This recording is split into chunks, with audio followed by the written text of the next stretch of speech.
Nicholas Cruz Valentine's Day, 2018. For most high school students in Parkland, Florida, it was supposed to be a day of exchanging notes, chocolate, maybe a little romance.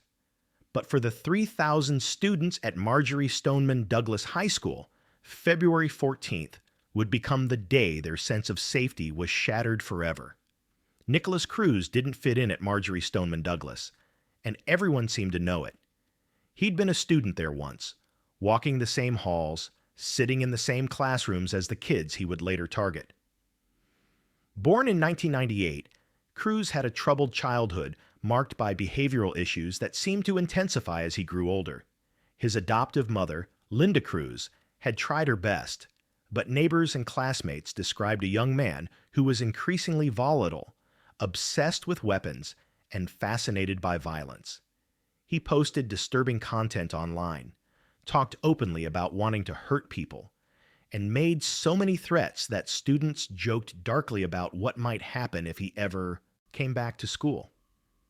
It wasn't really a joke, though. Deep down, some of them were genuinely afraid. By 2017, Cruz had been expelled from Marjorie Stoneman Douglas for disciplinary reasons. He bounced between relatives' homes after his mother passed away in November of that year, leaving him without the one person who had tried to keep him grounded. Friends of the family noticed he was spiraling, but no one could have imagined how far he would go. On the afternoon of February 14, 2018, Cruz arrived at the school in an Uber.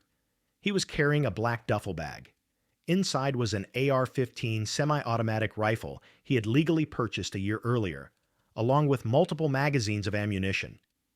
He entered Building 12, a 3-story structure on the edge of campus, pulled the fire alarm, and began moving through the hallways as students poured out of classrooms. What followed was 6 minutes of unimaginable terror. Cruz moved methodically from floor to floor, targeting students and staff who were caught in the chaos. Security cameras captured the entire sequence. You can see students running, ducking into classrooms, trying to shield one another. Teachers locked doors, turned off lights, and pulled kids into corners. Some didn't make it. By the time Cruz discarded his weapon and tactical vest and slipped out of the building, 17 people had lost their lives. 14 students and 3 staff members. 17 more were injured. Cruz didn't flee the scene dramatically. He blended in with the evacuating students, walked calmly to a nearby Walmart, bought a drink at a Subway inside, and then continued walking through a residential neighborhood. About an hour later, a police officer spotted him. Bodycam footage from the arrest shows Cruz being detained without resistance. He's cooperative, almost blank. No remorse, no panic, just compliance. The investigation moved quickly. Cruz confessed almost immediately. He told detectives he heard voices in his head that told him to carry out the attack. He described his planning in chilling detail: how he'd chosen the date, how he'd practiced with the rifle, how he'd prepared himself mentally for what he was about to do. The evidence was overwhelming. Surveillance footage, witness testimony, ballistics reports, and his own admissions all pointed to the same conclusion. This wasn't a question of who did it. It was a question of what would happen next. Cruz was charged with 17 counts of premeditated murder and 17 counts of attempted murder. The trial, however, didn't begin until 2022, more than 4 years after the attack. The delay was partly due to legal maneuvering, partly due to the pandemic, and partly because the case was so massive in scope.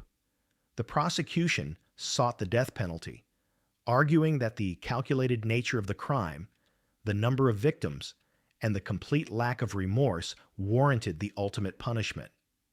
The defense didn't dispute the facts. Instead, they focused on Cruz's mental health history, his troubled upbringing, and the argument that he was deeply mentally ill at the time of the attack.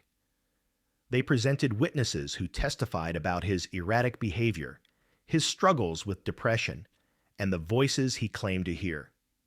The defense's strategy was to convince the jury that while Cruz was guilty, his life should be spared. The trial was emotional. Families of the victims gave impact statements that left the courtroom in tears. Survivors described hiding under desks, hearing the gunfire, seeing their friends fall. The jury heard it all. And then, in October 2022, they delivered their recommendation: life in prison without the possibility of parole, not the death penalty. The decision stunned many, especially the victims' families who had hoped for a different outcome.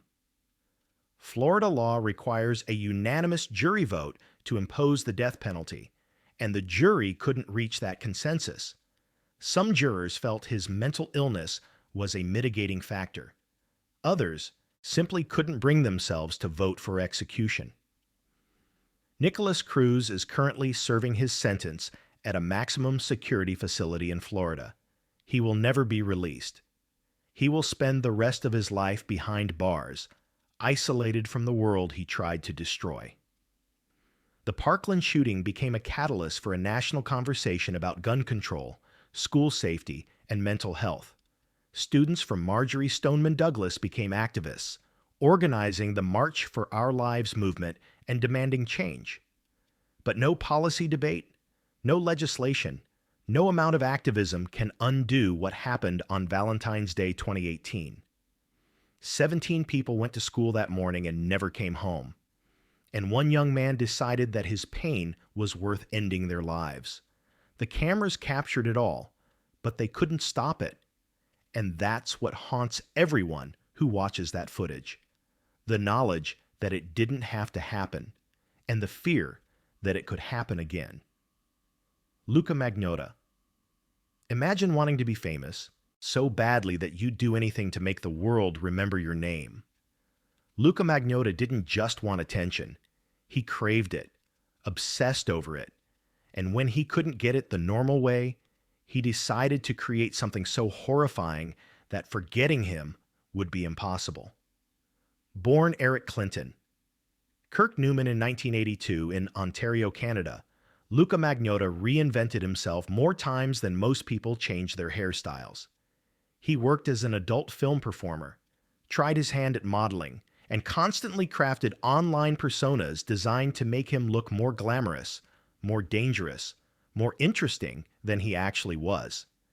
He posted fake rumors about himself dating celebrities, created elaborate backstories, and spent hours photoshopping images to make himself appear in places he'd never been.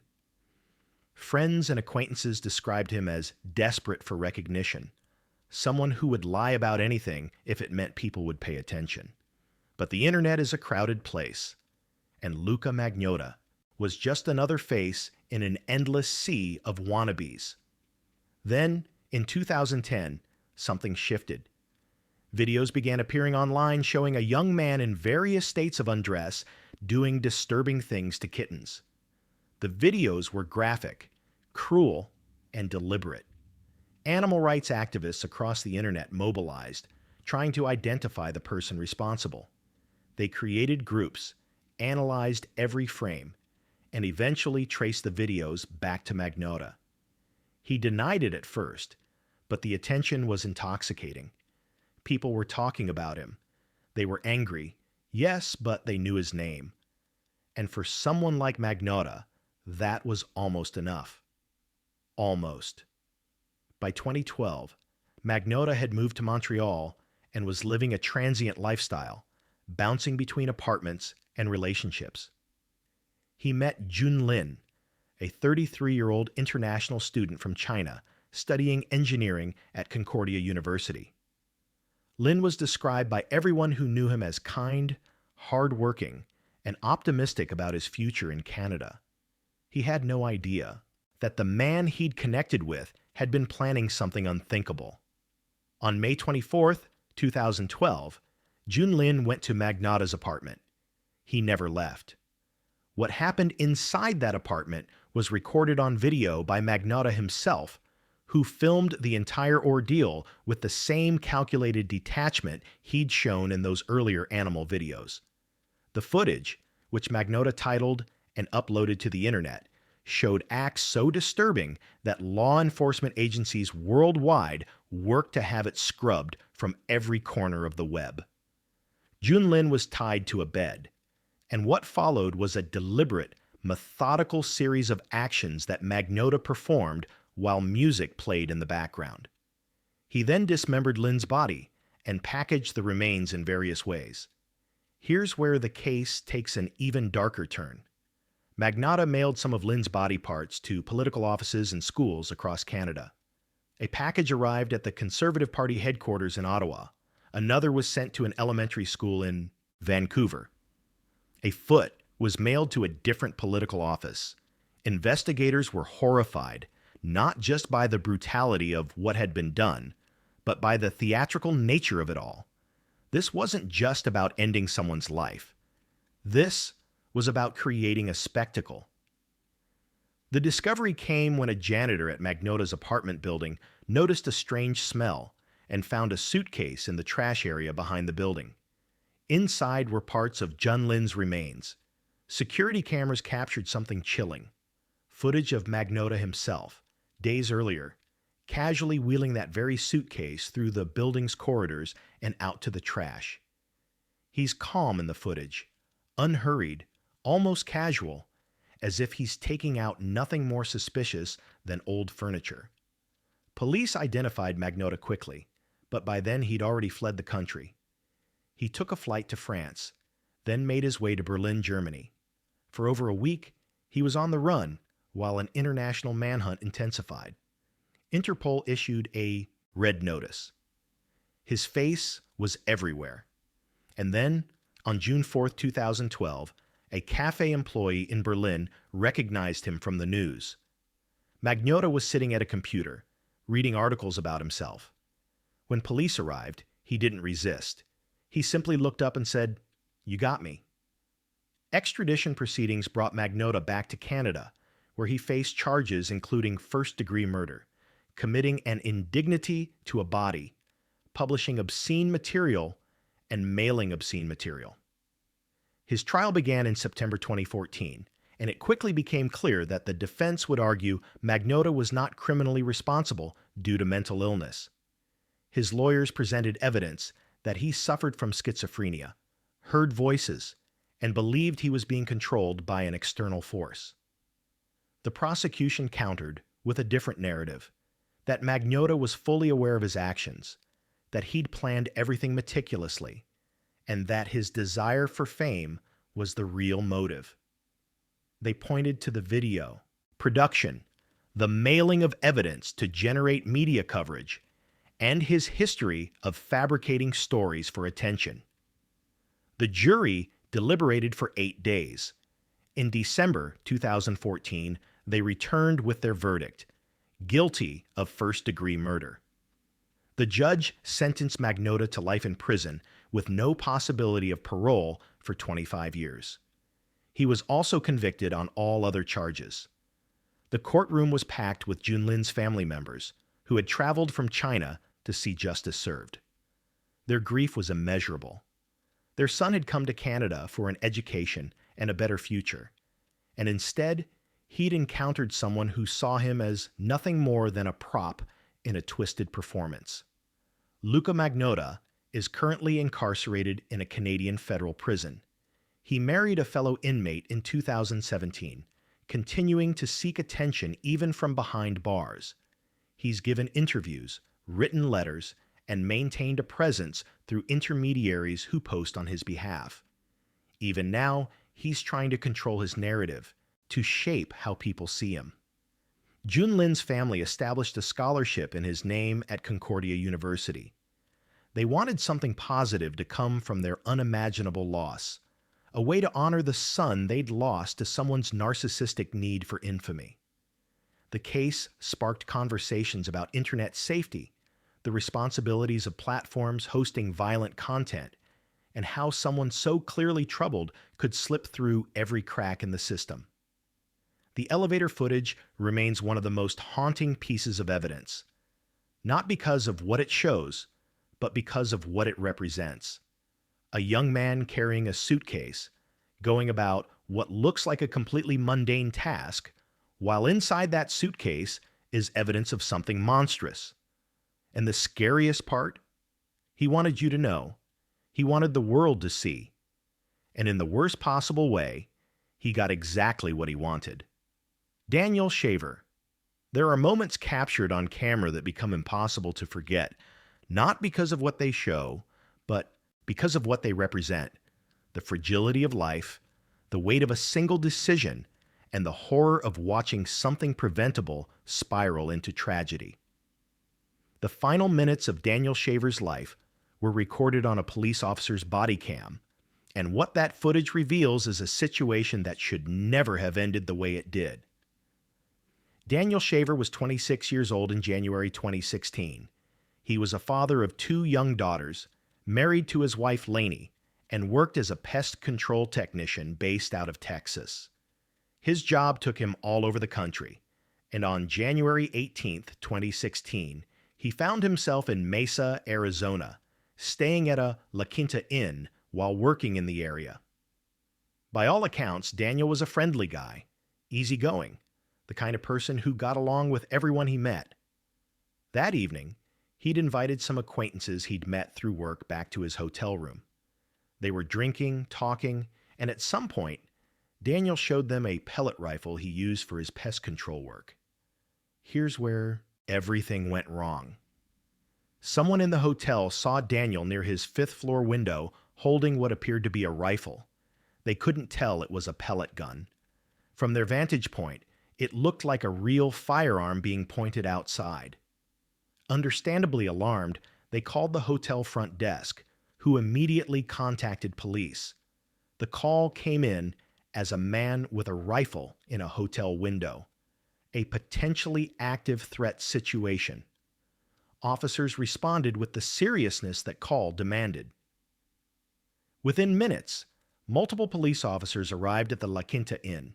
Daniel and the others in his room had no idea what was happening until they heard loud knocking and commands from the hallway. The police ordered everyone inside to come out. Daniel and his companions complied, opening the door and stepping into the hallway with their hands raised. They were confused, frightened, but cooperative. The officers ordered them to the ground, and everyone complied immediately. This should have been the moment where the situation de-escalated. Everyone was on the floor, hands visible, no weapons in sight. But what happened next, captured entirely on Officer Philip Brailsford's body cam, is nearly impossible to watch. Daniel was lying face down in the hotel hallway, clearly intoxicated, clearly terrified, and trying his absolute best to follow every command being shouted at him. The problem was, the commands were complicated, contradictory, and delivered in rapid-fire succession by Sergeant Charles Langley, who was supervising the encounter. Daniel was told to keep his hands up, then crawl forward on his knees, then keep his legs crossed, then put his hands on top of his head, then crawl again. Each instruction came with the explicit threat that if he made a mistake, he would be shot. You can hear Daniel on the body cam footage. He's crying. He's begging. He says, "Please don't shoot me." He tells the officers he's trying to comply, that he doesn't want to die. His voice is shaking. He's doing everything he can to follow the instructions, but he's also clearly disoriented, partly from the alcohol, partly from the terror of having multiple rifles pointed at him, and partly because the commands themselves were confusing.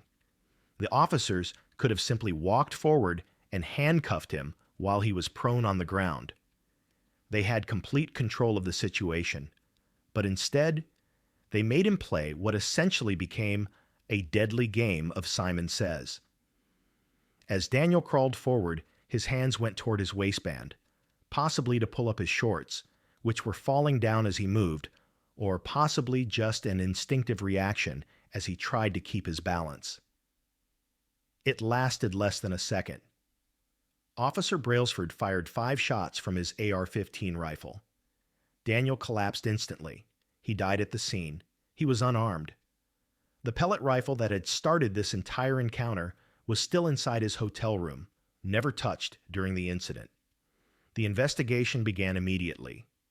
The Body cam footage was reviewed by internal affairs, by prosecutors, and eventually by the public. The video showed everything: the commands, Daniel's desperate attempts to comply, the moment his hand moved, the shots fired. Officer Philip Brailsford was placed on administrative leave, then eventually terminated from the Mesa Police Department. Sergeant Charles Langley, who had been giving the commands, retired and moved to the Philippines before he could face any formal consequences. In March 2016, Brailsford was charged with second-degree murder. The case went to trial in 2017, and the prosecution argued that Brailsford had used excessive force against an unarmed man who was clearly trying to surrender. They presented the body cam footage, which seemed to speak for itself. The defense argued that Brailsford feared for his life, that in the moment Daniel's hand moved toward his waistband, the officer believed he was reaching for a weapon. They emphasized the initial call about a man with a rifle and argued that Brailsford was responding to what he perceived as a legitimate threat. The jury watched the body cam footage multiple times. They heard from use of force experts on both sides. They deliberated for 6 hours. In December 2017, they returned with their verdict: not guilty. The courtroom erupted. Daniel's family was devastated. His widow Lainey sobbed openly. The public reaction was swift and intense. Protests erupted in Mesa. The footage went viral online, sparking national conversations about police training, accountability, and the use of force. But the story didn't end there. After his acquittal, Brailsford applied for medical retirement from the Mesa Police Department, claiming he suffered from post-traumatic stress from the shooting. In 2018, his application was approved. He was rehired for 42 days to process the retirement claim, then granted a pension. He now receives approximately $2,500 per month in pension benefits for the rest of his life. Daniel. Shaver's family filed a wrongful death lawsuit against the city of Mesa. In 2018, the city settled for $8 million. No amount of money could bring Daniel back, but Lainey hoped it would at least provide for their 2 daughters, who would grow up without their father. She's spoken publicly about Daniel, about what kind of man he was, about how her daughters ask questions she doesn't know how to answer. The body cam footage remains one of the most controversial pieces of police video ever released. It's used in training seminars, sometimes as an example of what not to do, sometimes as a case study in split-second decision-making under pressure. Legal experts, civil rights advocates, and law enforcement professionals continue to debate what it represents and what lessons should be learned from it. Daniel Shaver went to work that day, expecting to come home. He called his wife, played with a pellet rifle in his hotel room, and made a series of small decisions that seemed inconsequential at the time. He had no way of knowing that within hours, he'd be lying in a hallway, crying, begging for his life, and trying desperately to follow instructions that were designed to be impossible. And the worst part is that it's all there, preserved forever on video. A permanent record of a preventable tragedy, and a haunting reminder of how quickly everything can go wrong. Sarah Everard, March 3rd, 2021. Sarah Everard left her friend's house in Clapham, South London, around 9 in the evening. It was a Wednesday night, still light enough outside that she felt comfortable making the 50-minute walk back to her apartment in Brixton. She was 33 years old, working in marketing, and by all accounts, living the kind of independent city life that millions of young professionals live every day. She knew the route well. She'd walked it before. She took the main roads, stayed in well-lit areas, and even called her boyfriend during part of the walk. She did everything you're supposed to do to stay safe. It didn't matter. Sarah grew up in York, in northern England, and had moved to London for work and opportunity like so many others. Her friends described her as warm, thoughtful, and full of life. She was close with her family, her parents, her brother, her sister. She'd spent the evening of March 3rd catching up with an old friend, sharing a meal, talking about normal things, work stress, relationships, plans for the future. When she left that night, she sent a text to her boyfriend letting him know she was on her way home. She never arrived. When Sarah didn't show up for a work meeting the next day, her colleagues were immediately concerned. It wasn't like her to miss commitments without notice. Her boyfriend hadn't heard from her since the previous evening. By March 4th, her family reported her missing. The Metropolitan Police launched an investigation, and missing person posters went up across South London. Friends organized search parties. Social media campaigns spread her photo across the country. Everyone wanted to help find Sarah, but as the days passed with no leads, hope began to fade. Then, on March 5th, police made a discovery in Kent, about 50 miles southeast of London. Human remains were found in woodland near the town of Ashford.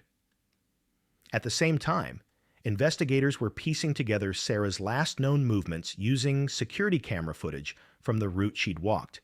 Doorbell cameras, street CCTV, traffic cameras, all of it was reviewed frame by frame.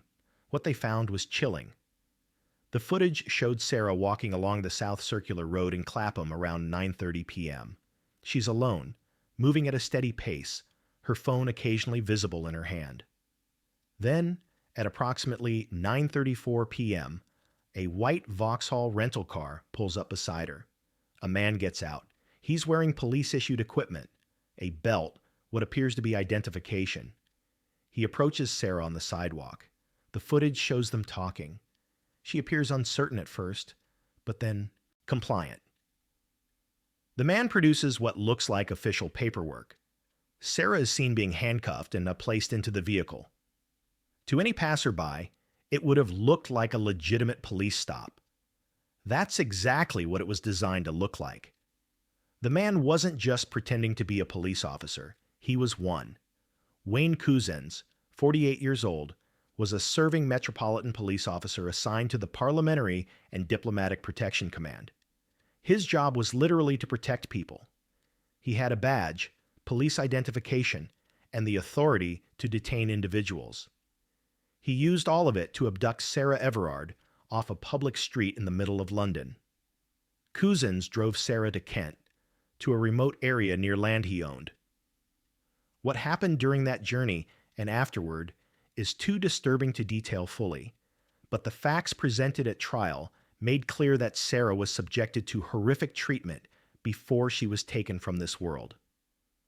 Couzens then burned her body and disposed of her remains in a pond near woodland he was familiar with. He went home to his wife and children and continued living his life as if nothing had happened. The investigation moved quickly once police identified the vehicle from CCTV footage and traced it to Couzens. On March 9th, he was arrested at his home in Deal, Kent. Initially, he was arrested on suspicion of kidnapping, but as evidence mounted and Sarah's remains were formally identified through dental records, the charges escalated to include her ending. Couzens was charged with abduction, assault, and murder. The case sent shockwaves through the United Kingdom. The revelation that a serving police officer had used his position and authority to commit such a crime shattered public trust. Women across the country shared their own stories of feeling unsafe, of being told to stay vigilant, to take precautions, to avoid walking alone at night. And here was someone who represented the very institution meant to protect them, using that authority to do the opposite. Vigils were planned in Sarah's memory. When police moved to shut down a vigil at Clapham Common due to pandemic restrictions, the forceful way they handled attendees sparked even more outrage. Wayne Couzens initially denied the charges, spinning an elaborate story about being forced by an Eastern European gang to kidnap a woman to settle a debt. The story fell apart under the slightest scrutiny. Faced with overwhelming evidence, CCTV footage, witness statements, forensic evidence, phone records, he eventually pleaded guilty to abduction, assault, and taking Sarah's life. The guilty plea came in July 2021, sparing Sarah's family the trauma of a full trial where they would have had to hear every detail. The sentencing hearing in September 2021 was extraordinary. Cousins appeared via video link, and for much of the hearing, he kept his head bowed, refusing to look at the camera.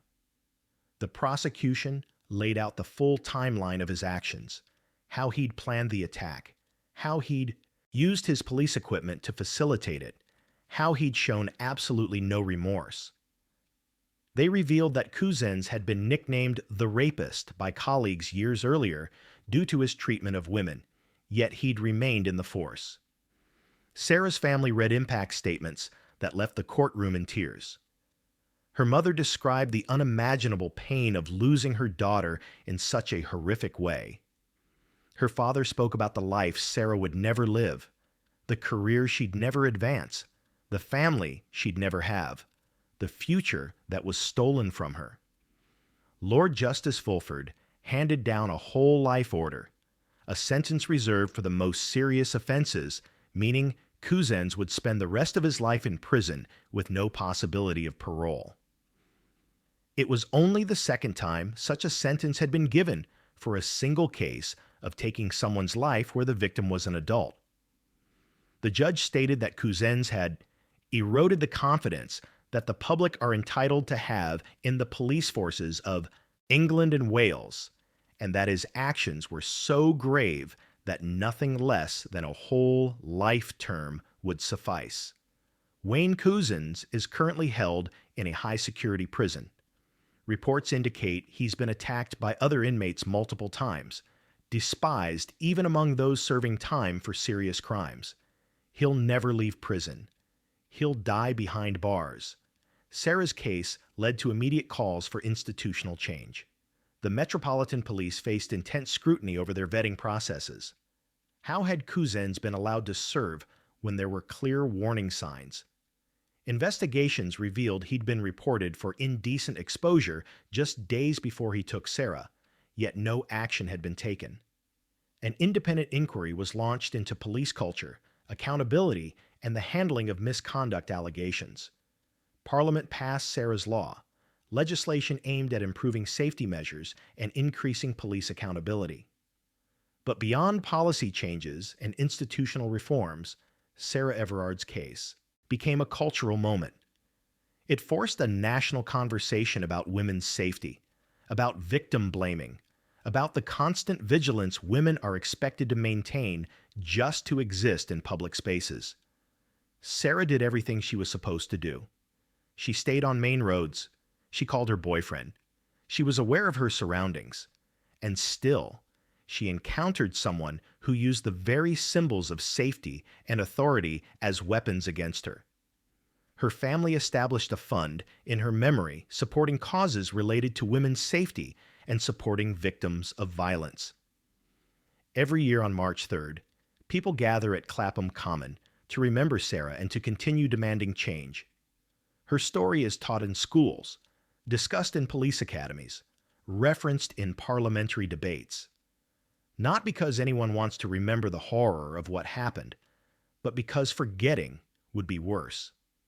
Because Sarah Everard should still be here, and the fact that she isn't represents a failure that goes far deeper than one man's evil. It represents every time a warning sign was ignored, every time someone in authority abused their power, every time the system failed to protect the people it was designed to serve. Dylan Roof, June 17, 2015. It was a Wednesday evening in Charleston, South Carolina, and a small group had gathered at the Emmanuel African Methodist Episcopal Church for their weekly Bible study.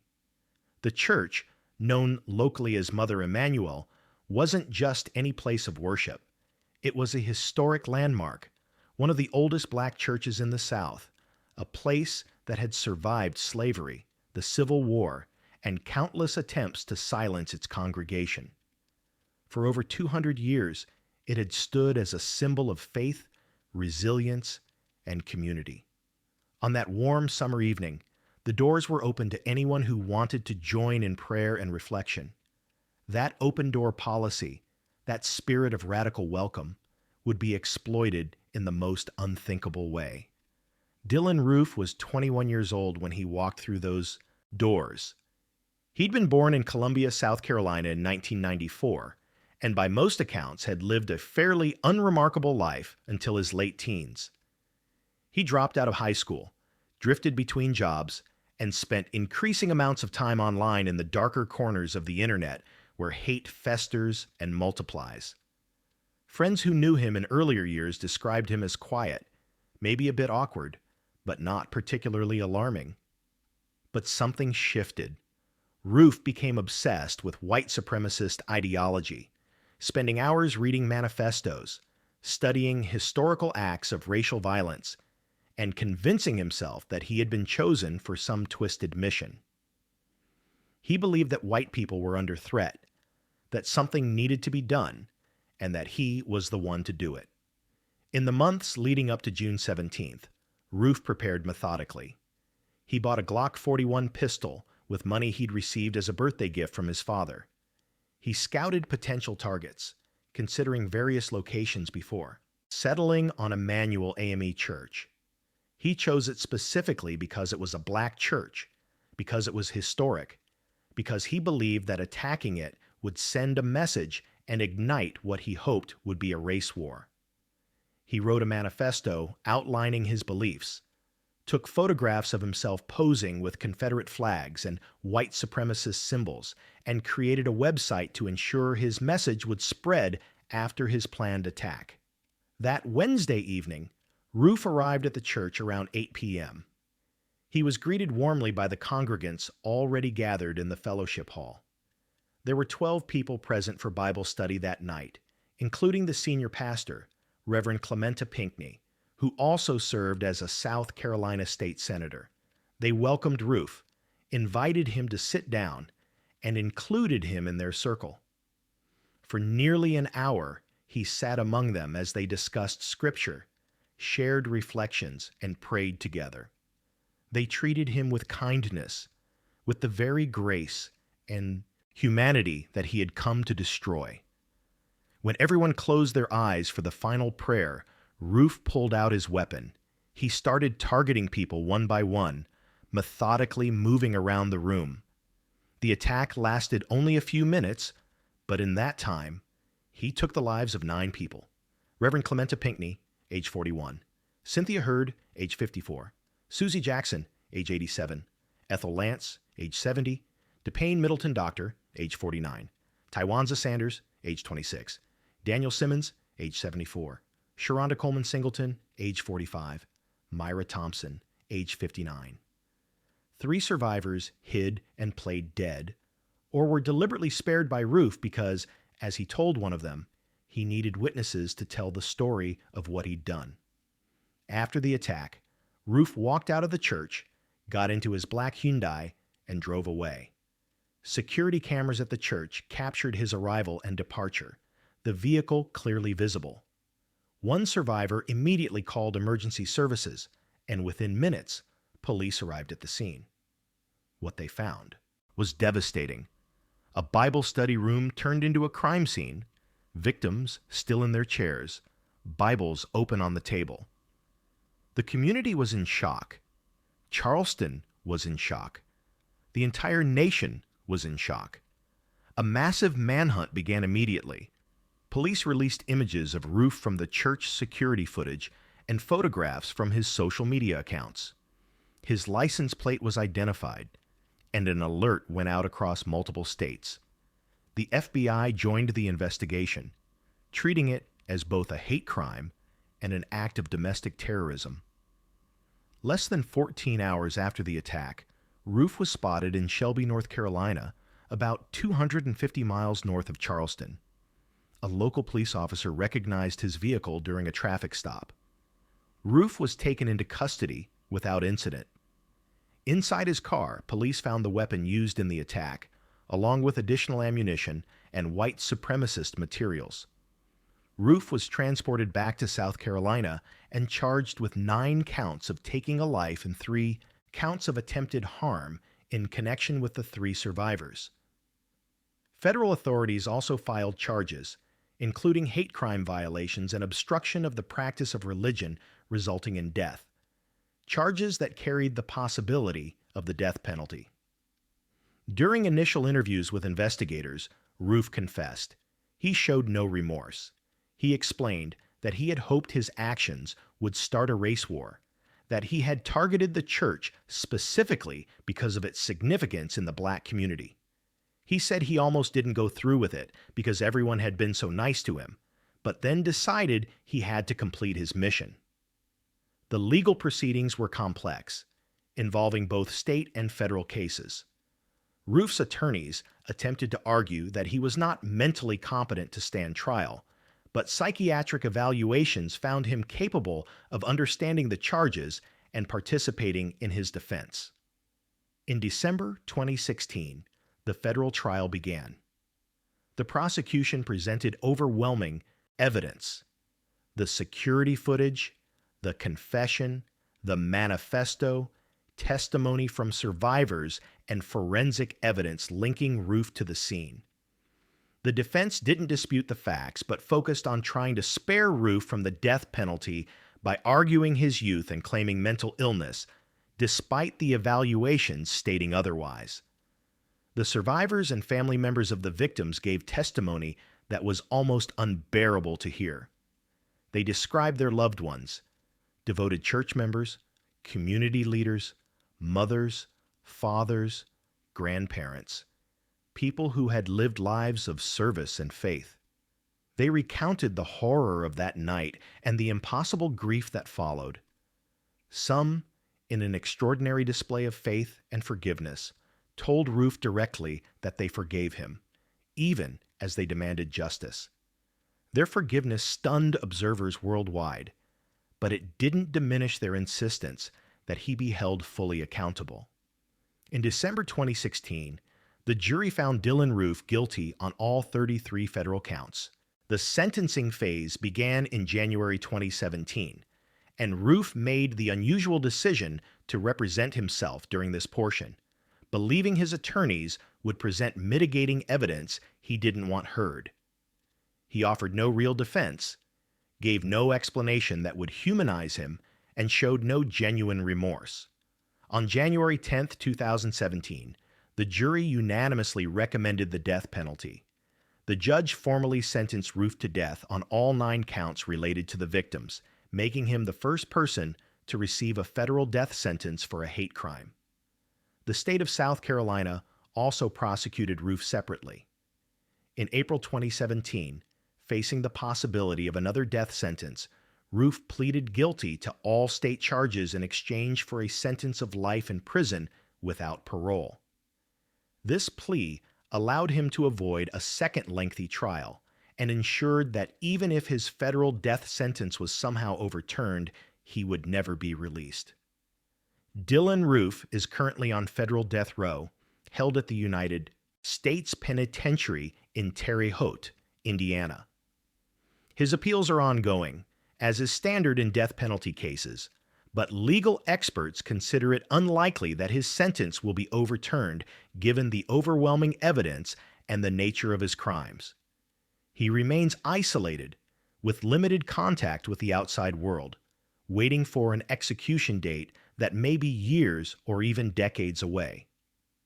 The Emanuel 9, as the victims came to be known, are remembered not for how they were taken from this world, but for how they lived. Memorials were held across the country. President Obama delivered the eulogy at Reverend Pinckney's funeral, leading the congregation in singing Amazing Grace.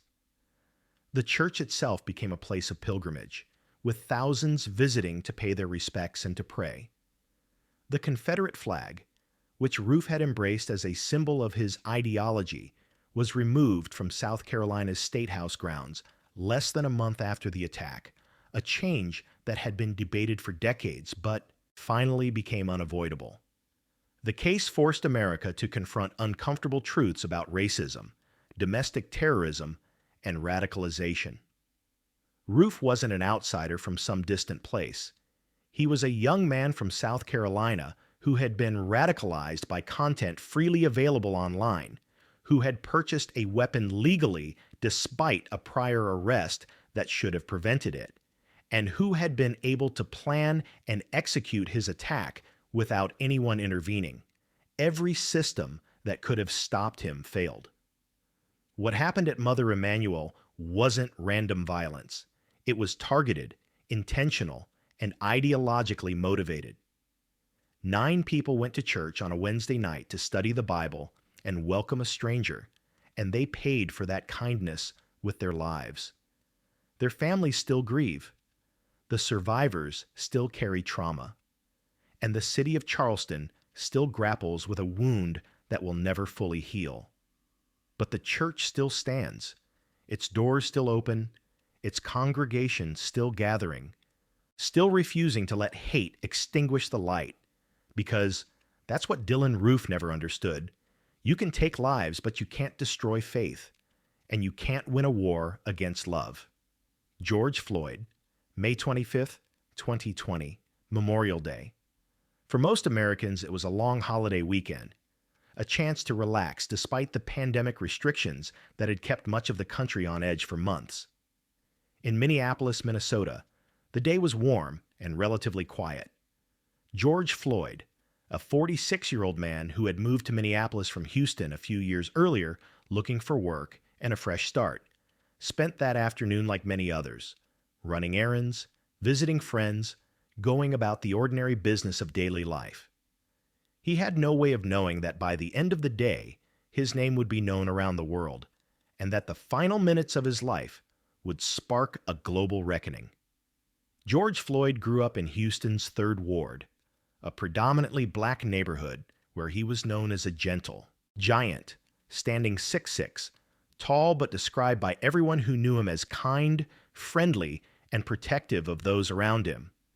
He played football and basketball, was active in his church, and had dreams of making something of himself. Life dealt him setbacks. Like so many people, he struggled with addiction, had run-ins with the law, and spent time incarcerated. But those who knew him best say he was always trying to do better, to be better. He worked as a security guard, as a truck driver, in various jobs that kept him afloat. He had 5 children and was particularly close with his daughter Gianna, who was 6 years old at the time. Friends said he was working hard to turn his life around, that Minneapolis represented hope for a new chapter. That afternoon, George went to Cup Foods, a corner store in the Powderhorn neighborhood of South Minneapolis.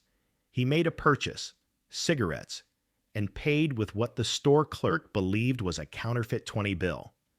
The clerk, a teenager working his shift, followed store policy and approached George in his car, asking him to return the cigarettes or provide different payment. George declined. The clerk went back inside and told his manager, who instructed him to call the police.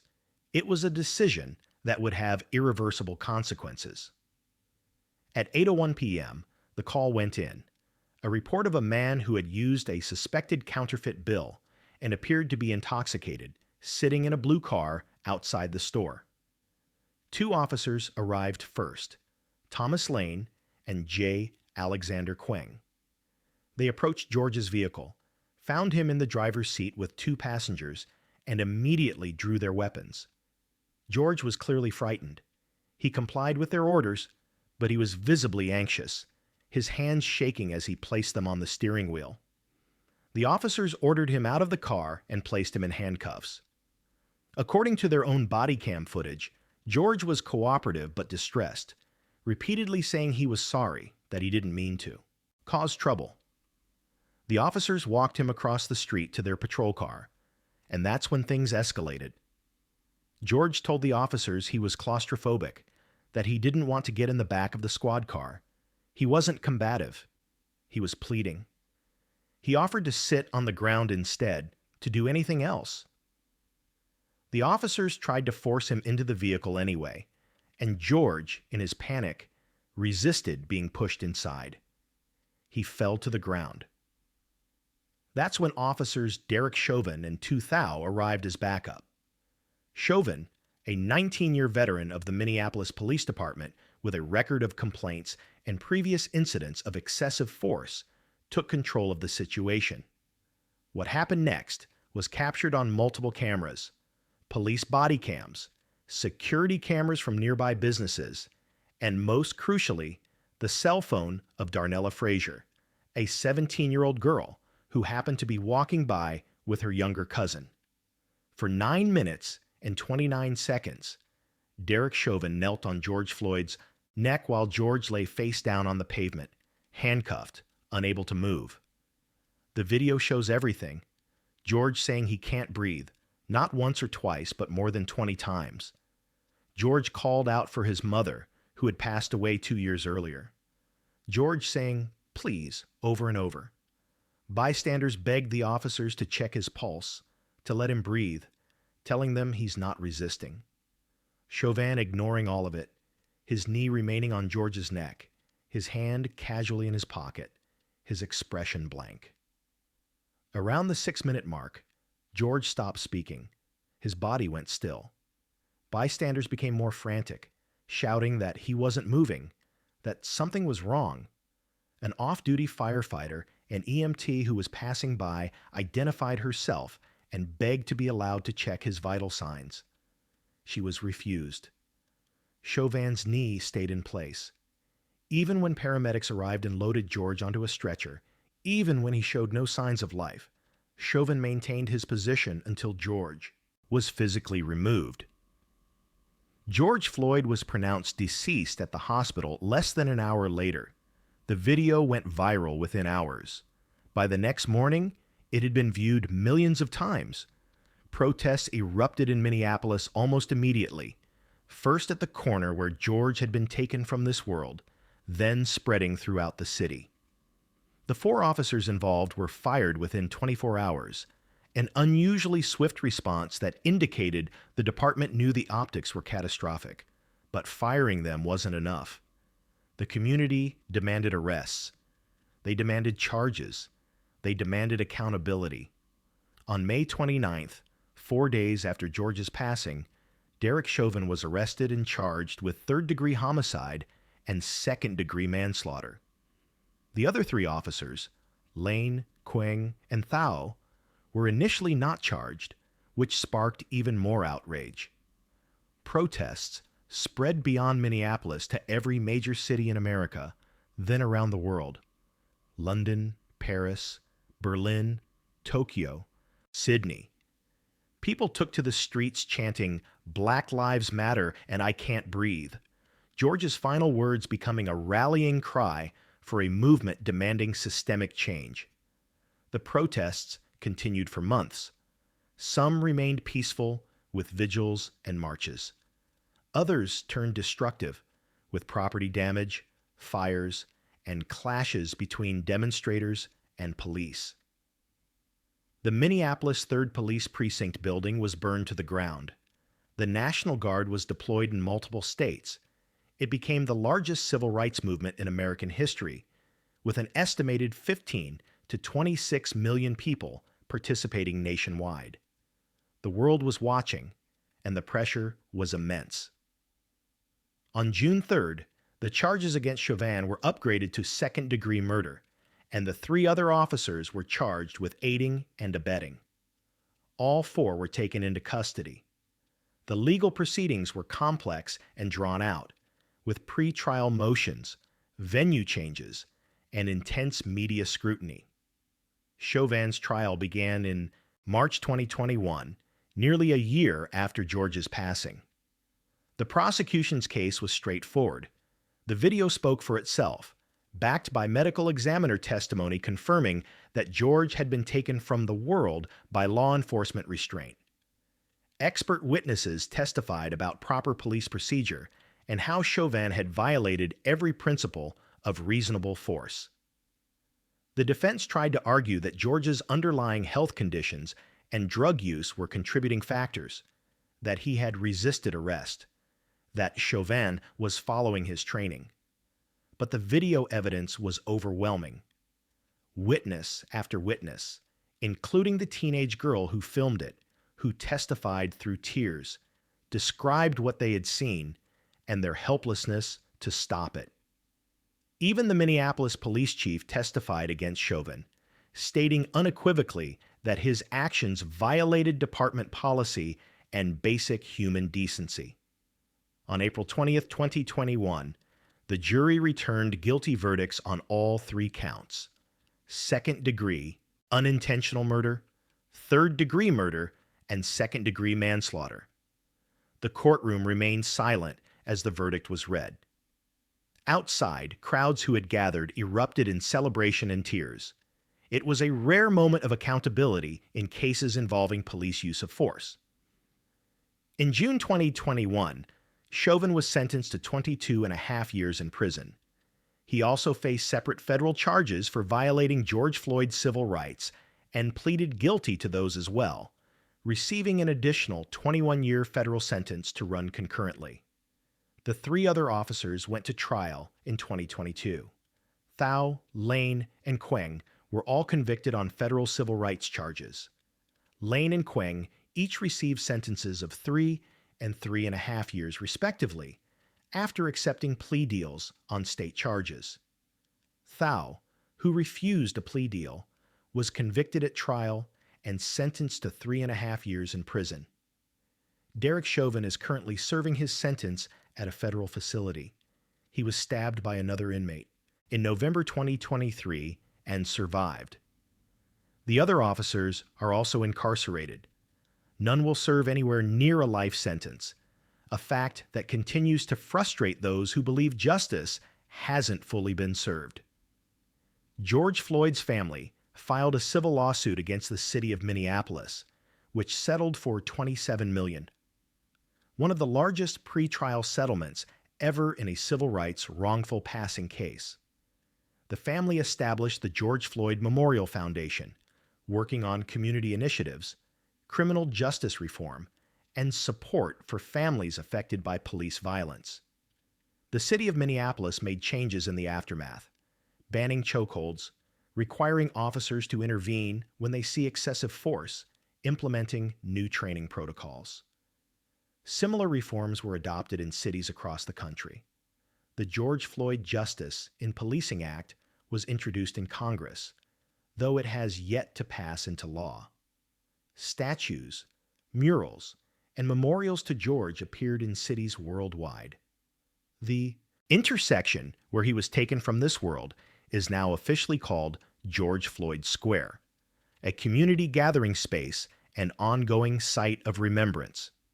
But beyond the policy changes and the legal outcomes, what George Floyd's story represents is the collision of so many failures: systemic racism, police brutality, the criminalization of poverty and addiction, the devaluing of Black lives. George Floyd should have been arrested that day, processed for allegedly using a counterfeit bill, and given his day in court. Instead, he was subjected to a public execution over $20, carried out over nearly 10 minutes while bystanders watched in horror and cameras captured every second. His daughter, Gianna, asked what she would say to her father, said simply, "I miss you and I love you." She's growing up now without him, one more child forced to navigate the trauma of losing a parent to violence that should never have happened. George Floyd's final words, "I can't breathe," became more than a phrase. They became a statement about what it means to live in a society where breathing freely, existing without fear, moving through the world safely are not guaranteed for everyone. And they became a question that still demands an answer. How many more names, how many more videos, how many more memorials before something fundamentally changes? Brianna Gay, February 11th, 2023.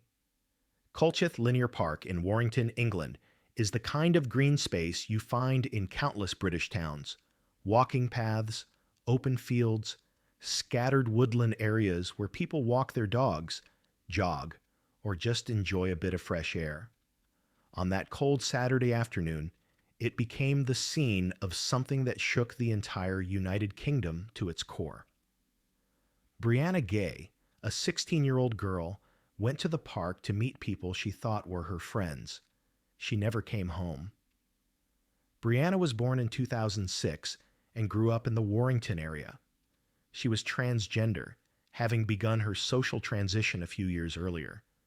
Those who knew her described a teenager who was creative, who loved makeup and fashion, who had a growing presence on social media where she shared her journey and connected with others. Like many teenagers, she was navigating the complexities of identity, belonging, and finding her place in the world. She attended Birchwood Community High School, though she'd faced bullying there, cruel comments, isolation, the kind of targeted harassment that transgender youth disproportionately experience. Despite the challenges, Brianna was trying to build a life, to be herself, to find people who would accept her. Among those people, she believed, were two classmates, a boy and a girl, both 15 years old, whom she'd known from school. They'd been messaging her, seeming friendly, suggesting they hang out. Brianna was excited to spend time with them. She had no reason to suspect anything sinister. On February 11th, the three of them made plans to meet at Colchith Linear Park in the afternoon. Brianna left her home that day in good spirits. Her family would never see her alive again. What happened in that park was planned, deliberate, and absolutely chilling. The two teenagers had been plotting for weeks. They'd created a list, a handwritten document found later by investigators, containing the names of potential victims and methods they considered using. They'd discussed different scenarios, different weapons, different locations. Brianna's name was on that list. They'd specifically chosen the park because it was isolated enough that they'd have time to carry out their plan without immediate interruption. They brought a hunting knife. Sometime in the late afternoon, in a secluded area of the park away from main pathways, they attacked Brianna. She was stabbed 28 times in the head, neck, chest, and back. The assault was frenzied and brutal. She had defensive wounds on her hands, indicating she tried to fight back, trying to protect herself, but she was outnumbered, caught completely, off guard by people she trusted. She was left in the undergrowth, still wearing her jacket, her phone nearby.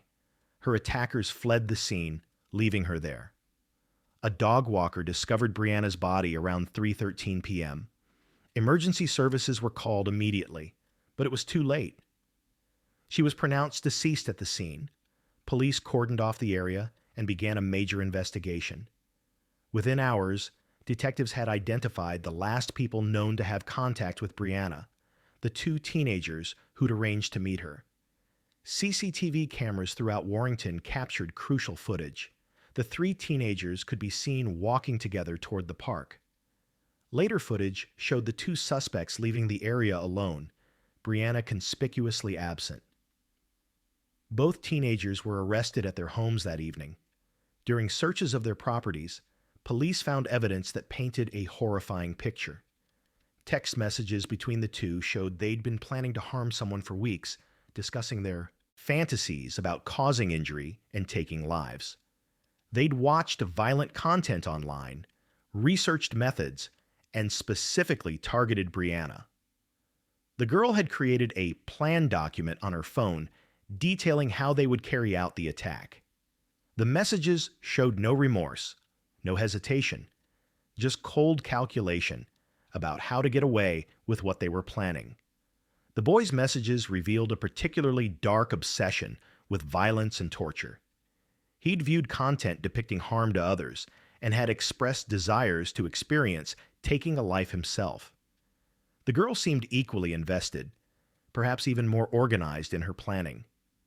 Together, they fed off each other's worst impulses, encouraging and enabling a progression from dark fantasies to actual planning to carrying out an attack on a real person they knew. Both were charged with Brianna's homicide. Due to their ages, 15 at the time of the attack, they were initially tried in youth court, but the severity of the case meant it was transferred to Crown Court. The trial began in November 2023. The prosecution presented overwhelming evidence: the CCTV footage placing them at the scene, the text messages outlining their plans, forensic evidence linking them to the attack, and the testimonies of digital forensic experts who'd recovered their deleted communications. The defense teams for both teenagers argued from different angles. The boy's lawyers claimed he had been manipulated by the girl, and that she was the driving force behind the plan. The girl's lawyers argued the opposite, that the boy had influenced her, that she was vulnerable, and had been drawn into something she didn't fully understand. Both denied carrying out the actual stabbing, each claiming the other had wielded the knife. What became clear during the trial was that regardless of who struck which blow, both had participated in luring Brianna to her end. Both had been present during the attack, and both had planned it together. The question of motive was complex. The prosecution argued that Brianna was targeted partly because she was transgender, that the defendants had exhibited transphobic attitudes in their messages. However, the evidence also showed they'd been willing to harm almost anyone. Brianna's name was just one on a list of potential victims they'd considered. The judge ultimately determined that while transphobia may have played a role, the primary motive seemed to be a shared fascination with violence and a desire to experience taking someone's life. On December 20th, 2023, both teenagers were found guilty of Brianna's homicide. The courtroom was silent as the verdict was read. Brianna's family, who had attended every day of the trial, wept quietly. The sentencing hearing took place in February 2024. The judge, Mrs. Justice Yip, faced an extraordinary decision. These were children who had committed an adult crime of the most serious nature. She sentenced the boy to a minimum of 20 years in prison before he could be considered for parole. The girl received a minimum of 22 years. These were among the longest sentences ever given to children in the UK for such offenses. The judge lifted the reporting restrictions that had kept the defendants' identities anonymous during the trial, an unusual step, but one she felt was necessary given the severity and public interest in the case. The boy was identified as Eddie Ratcliffe, and the girl as Scarlett Jenkinson. Their names and faces were now public, their actions a matter of permanent record. Both are currently serving their sentences in young offender institutions, where they'll remain until they're old enough to be transferred to adult prisons. They'll be in their mid to late 30s before they're even eligible to apply for parole, and there's no guarantee they'll ever be released. The parole board will assess whether they continue to pose a danger to the public, and given the nature of their crime, many believe they'll spend most, if not all, of their lives incarcerated.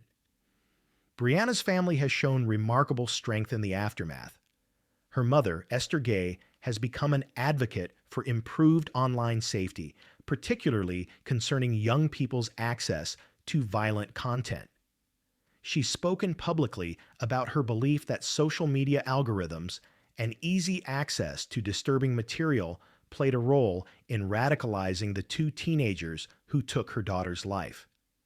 She's called for better safeguards, for companies to take responsibility, for parents to be more aware of what their children are consuming online. She's also worked to promote mindfulness and mental health support in schools, believing that early intervention might prevent other young people from following similar paths. Vigils were held across the UK in Brianna's memory. The transgender community, already facing increased hostility and discrimination, mourned the loss of one of their own and demanded better protection.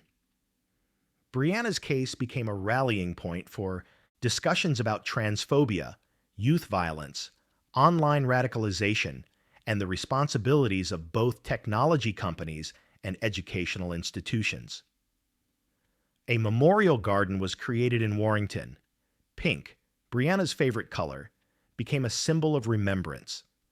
Her social media accounts, once spaces where she'd shared her life and her hopes, became memorials, where thousands left messages of love and support. The hashtag Justice for Brianna trended worldwide. But beyond the activism and the memorials and the policy discussions, there's the simple, devastating fact that Brianna Gay was 16 years old. She was a daughter, a sister, a friend. She had dreams and plans and a future that should have stretched out before her. She should have graduated school, maybe gone to college, pursued her interests, fallen in love, built a life. Instead, she went to a park on a Saturday afternoon to meet people she thought were her friends, and she was betrayed in the most horrific way imaginable. The case raises questions that don't have easy answers. How do two 15-year-olds become capable of such calculated violence? What role did the content they consumed online play in desensitizing them to human suffering? Were there warning signs that were missed? Could anything have prevented this tragedy? And what does it say about our society that a transgender teenager could be targeted, that her vulnerability was seen not as something to protect, but as something to exploit? Brianna's mother said something in the aftermath that resonates deeply. Brianna was a much-loved daughter, granddaughter, and baby sister. She was a larger-than-life character who would leave a lasting impression on all that met her. That's who Brianna was, not a victim, not a statistic, not a cautionary tale, but a real person whose life had value and meaning. And that's what was stolen from her in Colquitt Linear Park on a cold February afternoon. Not just her future, but the chance for everyone who knew her to continue being part of her story. Two teenagers took that away, and now they'll spend most of their lives paying for that choice. But no amount of prison time can bring Brianna back, and that's the tragedy that will echo long after the headlines fade. Kim Wall, August 10th, 2017. Copenhagen Harbor on a warm summer evening, the kind of night when the city feels alive with possibility. Kim Wall, a 30-year-old Swedish journalist, was about to board a homemade submarine for what she thought would be a fascinating interview and a unique story. She was an accomplished freelance journalist whose work had appeared in places like The Guardian, The New York Times, and Time magazine. She'd reported from all over the world: Sri Lanka, Uganda, Haiti, Cuba, always chasing the most compelling human stories. That evening, she was pursuing what seemed like a perfect feature: an interview with Peter Madsen, a self-taught engineer and inventor who'd built his own submarines. It was exactly the kind of quirky, interesting piece Kim excelled at writing. She had no way of knowing she was walking into something from which she would never return. Kim Wall was born in 1987 in Trelleborg, Sweden, and grew up with a passion for storytelling and adventure. She studied at the London School of Economics and Columbia University, earning degrees that launched her into a journalism career marked by curiosity, courage, and a willingness to go wherever the story took her. She'd recently gotten engaged to her longtime boyfriend, Ol Staba, and the two were planning to move to Beijing, where Kim had secured a position. She was at the peak of her career, full of energy and ambition, exactly the kind of journalist who sees opportunity in unusual places. Peter Madsen was 46 years old, a Danish inventor who'd gained minor celebrity status in Copenhagen for building submarines in his workshop.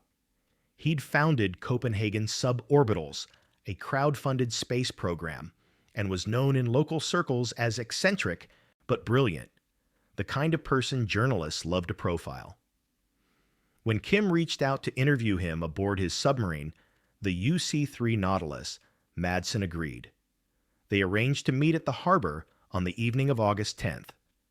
Kim told her boyfriend she'd be back late, sent him the coordinates of where the submarine was docked, and headed to the harbor with her notebook and recording equipment. Harbor security cameras captured Kim boarding the Nautilus around 7 p.m. The submarine departed shortly after, heading out into the Køge Bay. That was the last time Kim Wall was seen alive. When she didn't return home that night, Ole became worried. He tried calling and texting. No response. By the next morning, he contacted authorities. The Danish military and police launched a search operation. By midday on August 11th, they spotted the Nautilus, but something was wrong. The submarine was sinking. A rescue vessel approached, and Peter Madsen was seen on the conning tower as water poured into the vessel. He was rescued and brought ashore while the submarine sank to the bottom of the bay. When police questioned him about Kim Wall, Madsen's story was bizarre. He claimed he'd dropped her off safely at a harbor in Copenhagen around 10:30 p.m. the previous night, that she'd left the submarine alive and well. But there was no evidence of this. No CCTV footage showed Kim returning to shore. Her phone was off. She hadn't contacted anyone. The story made no sense. Within hours, Madsen changed his account. Now he claimed there had been an accident aboard the submarine, that a heavy hatch had fallen on Kim's head, taking her life instantly. He said he'd panicked and decided to give her a burial at sea, that he'd weighted her body down and pushed her overboard before deliberately sinking the submarine. Police were skeptical.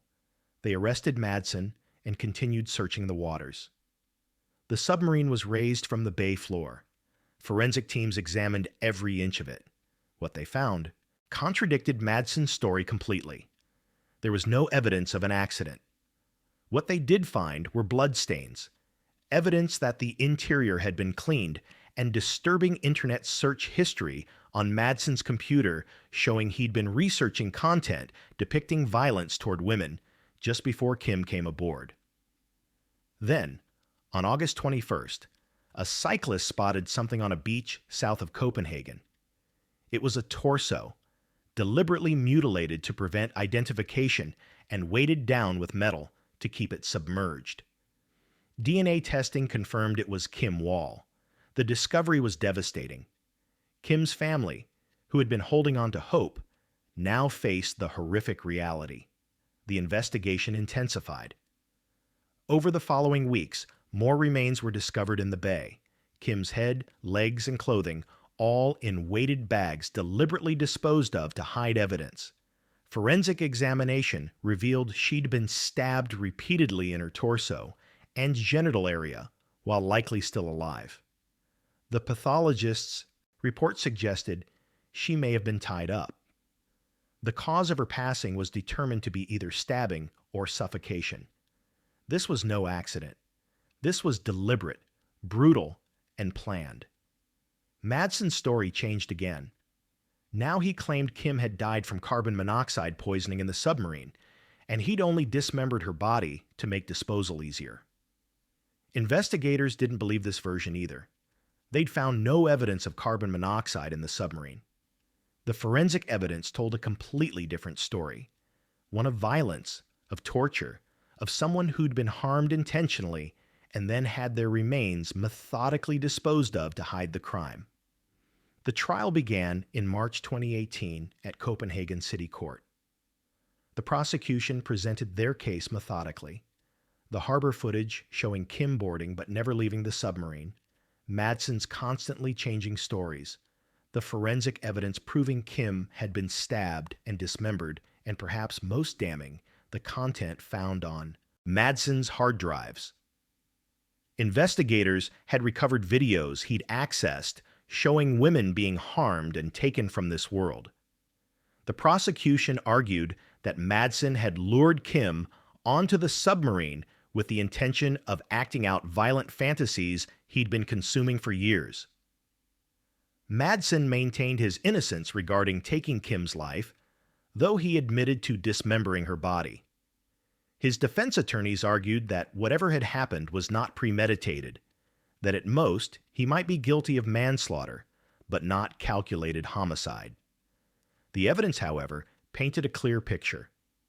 Madsen had been alone with Kim in an enclosed space, had complete control over the vessel and the situation, and had gone to extraordinary lengths to hide what he'd done. On April 25, 2018, the verdict came down. Guilty of premeditated homicide, dismemberment, and indecent handling of a corpse. The judge stated that the court believed Madsen had either taken Kim's life by cutting her throat or strangling her, and had likely subjected her to other violence before her passing. He was sentenced to life in prison. In Denmark, this means a minimum of 12 years before parole eligibility, though it can be extended indefinitely for particularly serious crimes. Madsen appealed, claiming the sentence was too harsh. The appeals court not only upheld the conviction, but found that the circumstances warranted keeping him imprisoned longer than the standard life sentence might suggest. Peter Madsen is currently serving his sentence in Herstedvester Prison, a facility for Denmark's most dangerous offenders. In 2020, he briefly escaped by threatening a prison worker, but was recaptured within minutes. He's attempted to maintain some public presence, giving interviews where he continues to proclaim partial innocence, though he's never provided a coherent explanation for what actually happened to Kim Wall. Most observers believe he never will, because the truth would require admitting to something even more horrific than what he's already been convicted of. Kim Wall's family has handled their unimaginable loss with dignity and grace. Her parents, Ingrid and Joachim Wall, established the Kim Wall Memorial Fund, which provides grants to female journalists pursuing the kind of meaningful, adventurous reporting Kim excelled at. They've funded projects across the globe, ensuring that Kim's legacy lives on through the work of other journalists who share her passion for storytelling. The fund has supported reporting from conflict zones, investigations into human rights abuses, and features on underrepresented communities, exactly the kind of work Kim devoted her life to. Her fiancé, Ole, has spoken about the Kim he knew. Brilliant, fearless, full of life and laughter. He described the agony of waiting those first days when she disappeared, the horror of learning what happened, and the impossible task of moving forward after such a loss. He's honored her memory by continuing to support the causes she cared about and by ensuring people remember Kim for her accomplishments, not just for how her life ended. The journalism community worldwide mourned Kim's passing. Vigils were held in multiple countries. Colleagues shared memories of working with her, of her kindness and professionalism, of her talent for finding the human element in every story. The Committee to Protect Journalists added her name to their list of journalists taken from this world, a tragic reminder that sometimes the danger comes not from war zones or authoritarian regimes, but from a seemingly ordinary interview on a summer evening. The case raised important discussions about the risks journalists face, particularly women working alone with sources they don't know well. But those who knew Kim have been careful to note that she did everything right. She told someone where she was going. She sent coordinates. She treated the assignment professionally. What happened to her wasn't a result of recklessness or poor judgment. It was the result of one man's decision to commit an act of unspeakable violence. The harbor where Kim boarded the Nautilus looks the same as it did that August evening. Submarines and boats still dock there. People still walk along the waterfront, enjoying the view. But for those who know the story, it's impossible to look at that spot without thinking of a young woman setting out with her notebook and her questions, excited about the story she was going to write, completely unaware that she was boarding a vessel she would never leave alive. Kim Wall was 30 years old. She should have moved to Beijing, should have written hundreds more articles, should have married Ole, should have had decades ahead of her to explore the world and tell its stories. Instead, her promising career ended in the dark interior of a homemade submarine at the hands of someone who saw her not as a person, not as a journalist doing her job, but as an opportunity to act out his darkest impulses. Peter Madsen stole her future, stole her voice, and tried to erase her existence by scattering her remains across the bottom of a bay. But he failed in that final goal. Kim Wall is remembered, not as a victim, but as the talented, adventurous journalist she was, And every time a young woman receives a grant from the Kim Wall Memorial Fund and goes out into the world to tell stories that need to be told, Kim's legacy continues. That's something Madsen can never take away. Nia Wilson, July 22, 2018. A Sunday evening in Oakland, California, and the MacArthur BART station was busy with the usual weekend crowd. People heading home from the city, teenagers returning from hangouts, families finishing up their day. BART, the Bay Area Rapid Transit System, is the lifeblood of the region, connecting San Francisco to Oakland and the surrounding areas. For most riders, it's just transportation, a mundane part of daily life. But that evening, on a crowded platform, a routine train ride became the scene of a random, senseless act of violence that would shock the Bay Area and ignite conversations about safety, mental illness, and who gets to move through public spaces without fear. Nia Wilson was 18 years old, born and raised in Oakland. She was the youngest of 6 children in a close-knit family, known for her infectious smile, her love of music, and her dreams of becoming a barber. Friends and family described her as vibrant, someone who lit up every room she entered. She was figuring out her path in life the way most 18-year-olds do, working, spending time with friends and siblings, making plans for the future. That Sunday, she'd spent the day in San Francisco with 2 of her sisters, Latifah and Tasha. They'd had a good day together, just enjoying each other's company, doing normal sister things. As evening approached, they headed to the BART station to catch a train back to Oakland. The 3 sisters boarded a Richmond-bound train at the Civic Center station in San Francisco. It was crowded but not unusual for a Sunday evening. They found seats, talked, scrolled through their phones, completely ordinary behavior for a train ride. What they didn't notice was a man, 27-year-old John Cowell, who boarded the same train car. He sat nearby, exhibiting behavior that some passengers would later describe as odd or agitated. But in the anonymity of public transit, no one paid much attention. People keep to themselves on the train. You don't make eye contact. You don't engage. That's just how it works. The train traveled through San Francisco, went through the Transbay Tube under the bay, and arrived in Oakland. When it pulled into MacArthur Station around 9:36 p.m., Nia and her sisters got up to exit. So did John Cowell. What happened next took only seconds, but those seconds would destroy a family and end a young life that had barely begun. As Nia stepped onto the platform, Cowell came up behind her, and without warning, without any interaction or provocation, pulled out a knife and stabbed her in the neck. The attack was swift and brutal. Latifah, walking just ahead, turned around when she heard commotion and saw Cowell attacking Nia. She tried to intervene, tried to protect her sister, and Cowell slashed at her too, cutting her severely. Then, just as quickly as he'd attacked, Cowell ran, not in a panic, but with purpose, heading up the stairs and out of the station while chaos erupted behind him. Platform cameras captured fragments of the scene. People scattering, someone rushing to help, the frantic moments as passengers and BART staff realized what had happened. Nia collapsed on the platform. Latifah, bleeding from her wounds, was trying to get to her sister while also dealing with her own injuries. Tasha, who had been slightly ahead and initially didn't realize what happened, turned back to find her sisters covered in blood. Other passengers called for help. Some tried to provide first aid, but Nia's injury was catastrophic. She'd been stabbed in the jugular vein.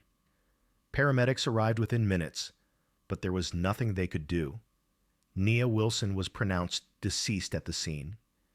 She died on a BART platform, surrounded by strangers, her sisters watching helplessly, for no reason anyone could comprehend. Latifah was rushed to Highland Hospital with serious neck wounds. She survived physically, but would carry both the scars and the trauma of that night for the rest of her life. Police immediately began reviewing security footage. BART stations have extensive camera coverage, and within hours, investigators had clear images of the suspect. John Cowell's face was plastered across news broadcasts and social media. Someone recognized him. He was spotted the next day in Pleasant Hill, about 25 miles from Oakland, and arrested without incident. When taken into custody, he had the knife used in the attack still with him. The investigation revealed disturbing information about John Cowell. He had a lengthy criminal history, including assault, robbery, and other violent offenses. He'd been in and out of jail, had documented mental health issues, and had been released from jail just months before the attack on Nia. Court records showed a pattern: arrests, brief incarcerations, releases, repeat. He'd assaulted people before. He'd threatened people before. And yet the system kept releasing him back into the community without adequate treatment or supervision. When investigators tried to determine a motive for the attack, they found nothing. Cowell didn't know Nia or her sisters. He hadn't interacted with them on the train. There was no argument, no provocation, no robbery attempt. Witnesses reported that Cowell had been acting strangely on the train, possibly talking to himself, but he hadn't bothered anyone. Then, seemingly at random, he selected Nia as a target and attacked. The randomness of it made it even more terrifying. This wasn't a crime of passion or a dispute gone wrong.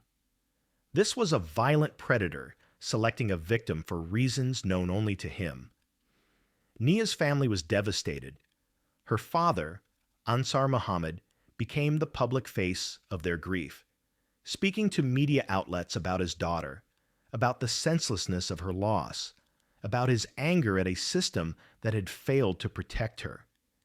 He described Nia's dreams, her personality, the hole her absence left in their family.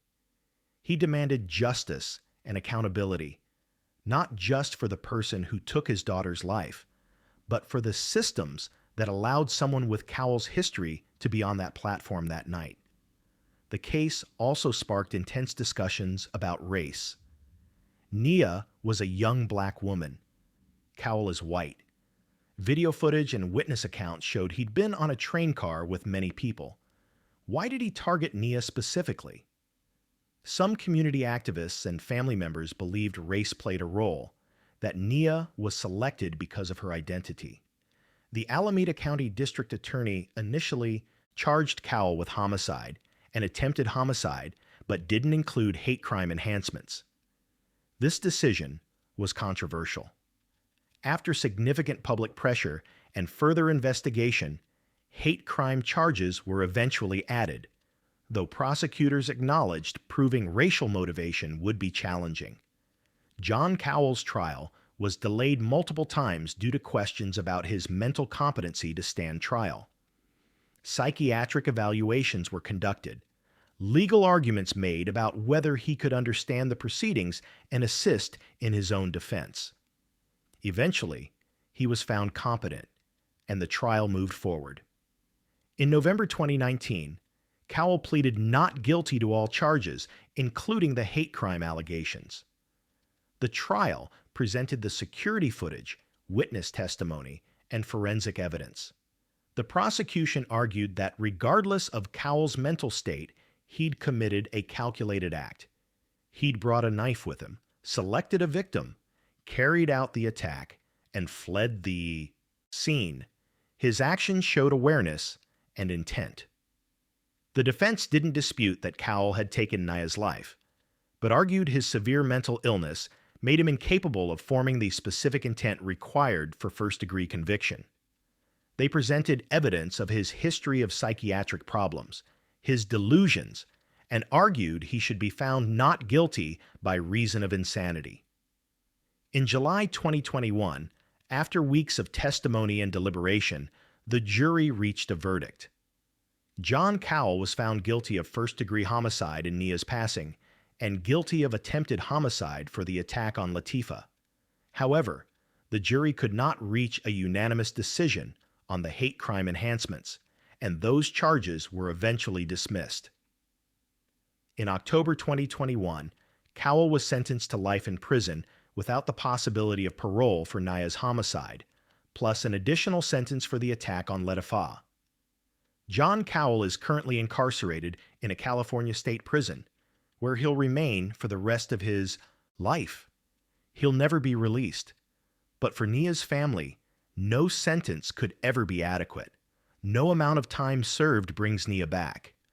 Latifa still deals with both physical scars and the psychological trauma of watching her sister be taken away and being unable to stop it.